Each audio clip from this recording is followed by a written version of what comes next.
new initiative looks for a clearer picture of air quality in Bloomington-Normal's environmental justice areas. That's one of the things you need to know to start your day for Thursday, September 19th.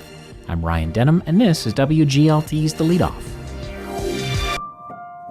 Now let's lead off with a new environmental justice initiative linking air quality and public health in the Twin Cities.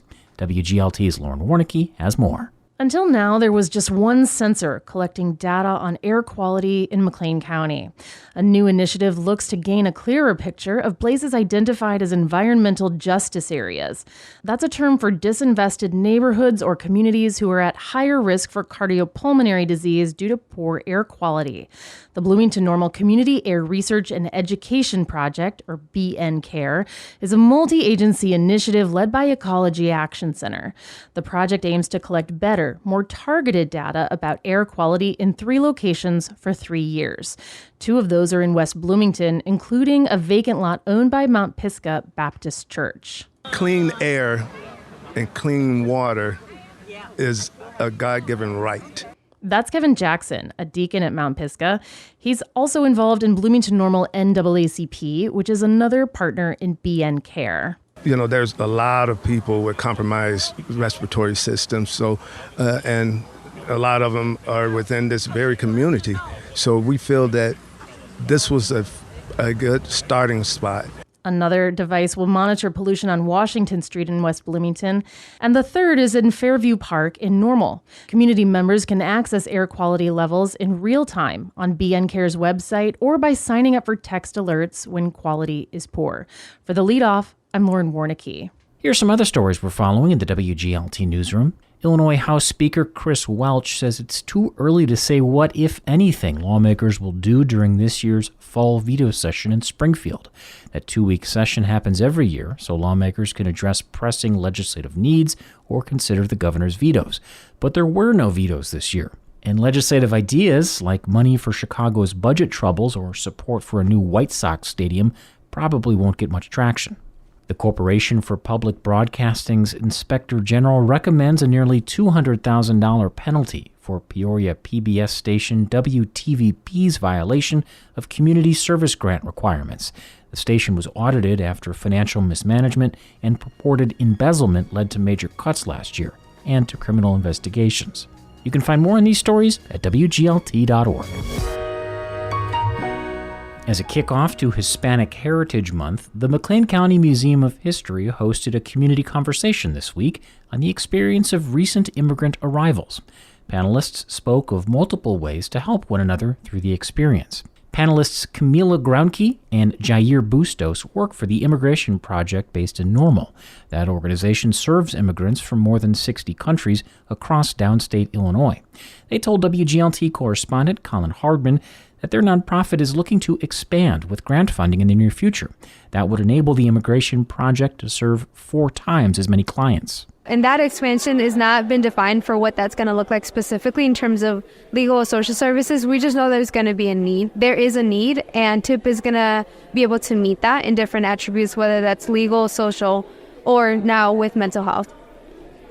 And I'm glad you brought up mental health as well, Camila. I wanted to talk a little bit about that. It makes sense to me that the physical needs of people arriving in the community would only be part of the story. What does it mean to be planning to implement more mental health initiatives too?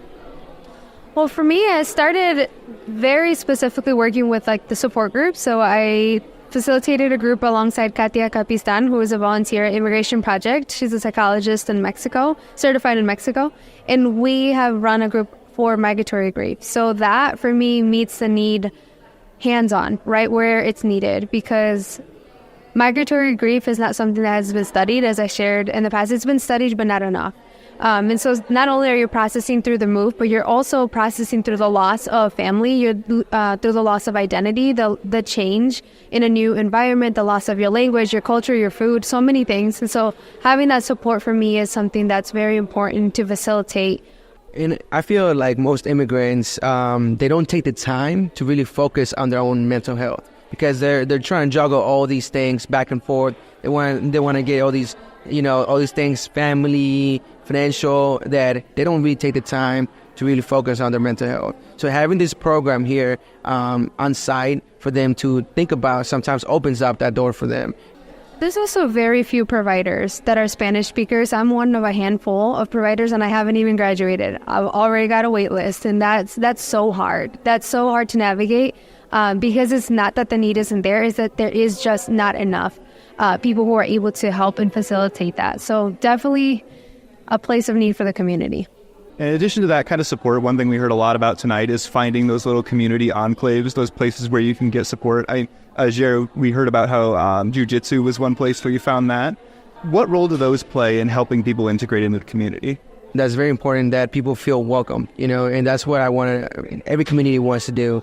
So we have a high volume of students that come from Spain or other countries because of ISU, or even Rivian is bringing out a bunch of young adults that don't necessarily know English as much. So this is a way for me to open that door and let them know, like, hey, it may be a barrier that you don't know much English, and it may be hard for you to learn these moves, but coming here to this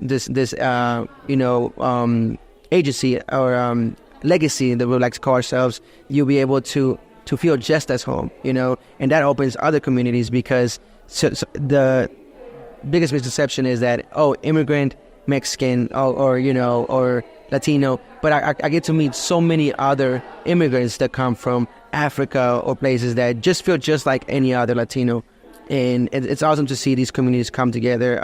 Jiu-Jitsu brings everyone together, and it's just another obstacle that we overcome as one.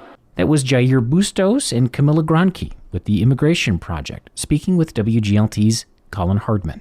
This week's event was sponsored by the McLean County Museum of History, ISU's Organization of Latinx Employees, and ISU's Latin American and Latino Studies program.